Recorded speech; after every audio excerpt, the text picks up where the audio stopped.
Boxing Ego here. If you like this video, make sure you hit the like button and also subscribe to the channel and hit the bell icon on the top of your screen to get notified when the latest new content drops. 1. Anthony Joshua versus Joseph Parker looks very close. Stay tuned. What up, Fight World? It's your boy Ego, and I'm back with some more boxing. Make sure you smash the like button. Also subscribe to the channel for the latest and greatest in boxing.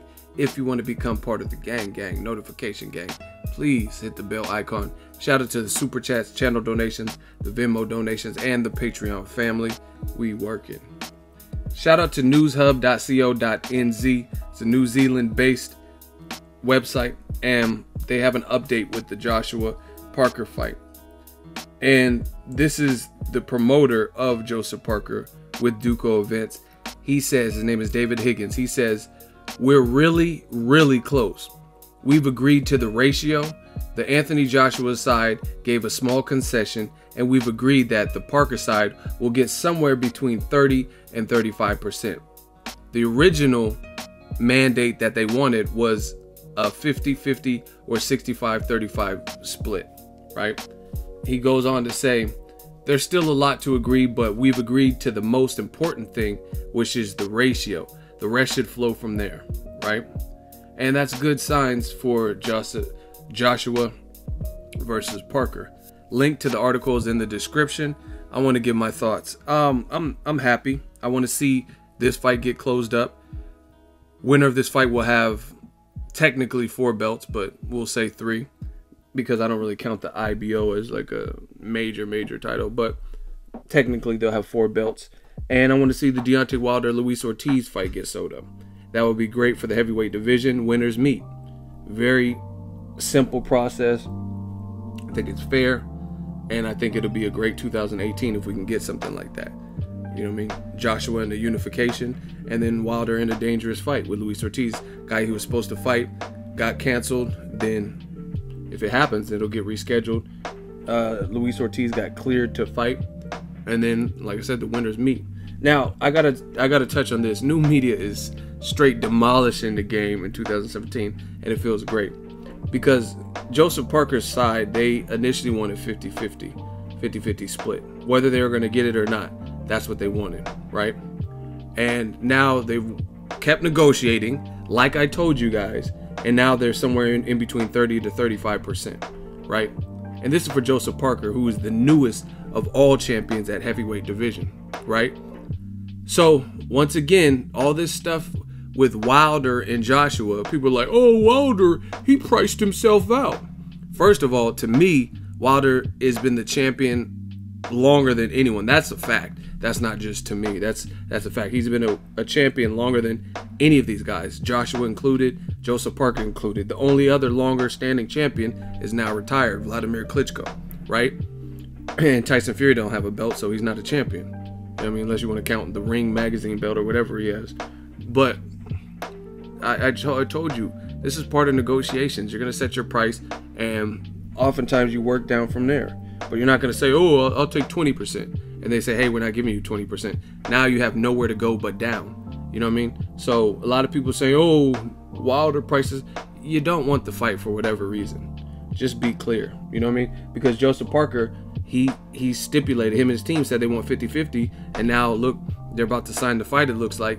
And now his CEO for his promoter, for his promotional company, Duco Events, is saying, hey, we're in the area of 30 to 35%. So to me, it's probably not 30 and it's not 35. It's probably somewhere in the middle, right? That's what happens in negotiations.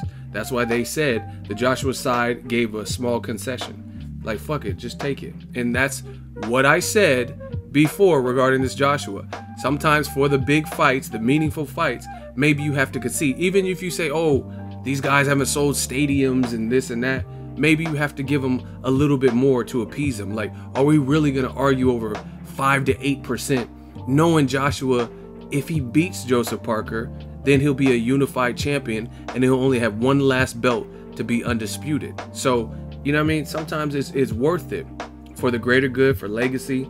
And Joshua's talking about, I want to be a billionaire. You're not going to be a billionaire if you don't fight the meaningful fights. You know what I'm saying? If you don't fight the fights that are going to catapult you and show everybody you're a real deal. Like, the Klitschko fight was a good start, but he was a 41-year-old coming off of a loss. Let's be honest with the fact. So if you fight Joseph Parker, he's a strong, young champion, so that would be a great unification to add to your resume. And then after that, if you beat Deontay Wilder, you're the man. Simple.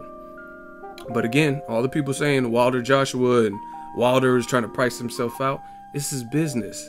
They're going to start at 50%, even if they don't get it, even if they work themselves down. Okay, what about 40? Oh, we're not taking 40. Now they're somewhere between 30-35%, and it looks like it's going to be a green light for this fight. So I just had to give you guys a quick business lesson. Like I said, with this whole triangle of Joshua opponents, you know what I mean? These Tyson Furies, Joseph Parker, and Deontay Wilder, although they're B-sides to Joshua, they know how big the fight will be fighting him, because they know they're in there with a guy with all these 2 belts and all this stardom, so they're going to want to get cashed out too. They're not going to fight for pennies. They're not going to fight for peanuts.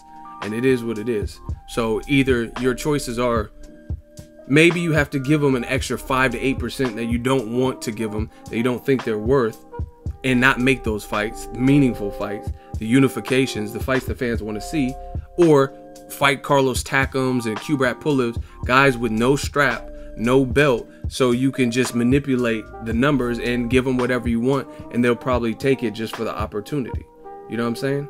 So, end of story. I'm glad AJ and Joseph Parker look like they're going to fight next. I'll keep you guys updated when it is released from Matchroom and official, but it looks like it's well on its way. Let me know what you guys think. Good numbers for Joseph Parker, a new champion, if he's going to get 30 to 35%. See, I'm not hard to please. Like, that's solid. That's, you know what I mean? He's the newest champion.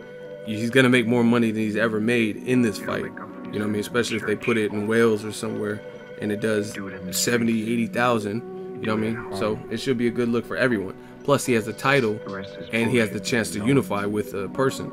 And he was always, him and his team keep talking about Joshua's chin. Now you have the opportunity to show everybody what you were saying about Joshua's chin. And you know what I mean? And Joshua has the opportunity to show that he's the man in the throne. I like it. Let me know your thoughts. Drop it in the comment section. Make sure you smash the like button. As always, hate, comment, and subscribe.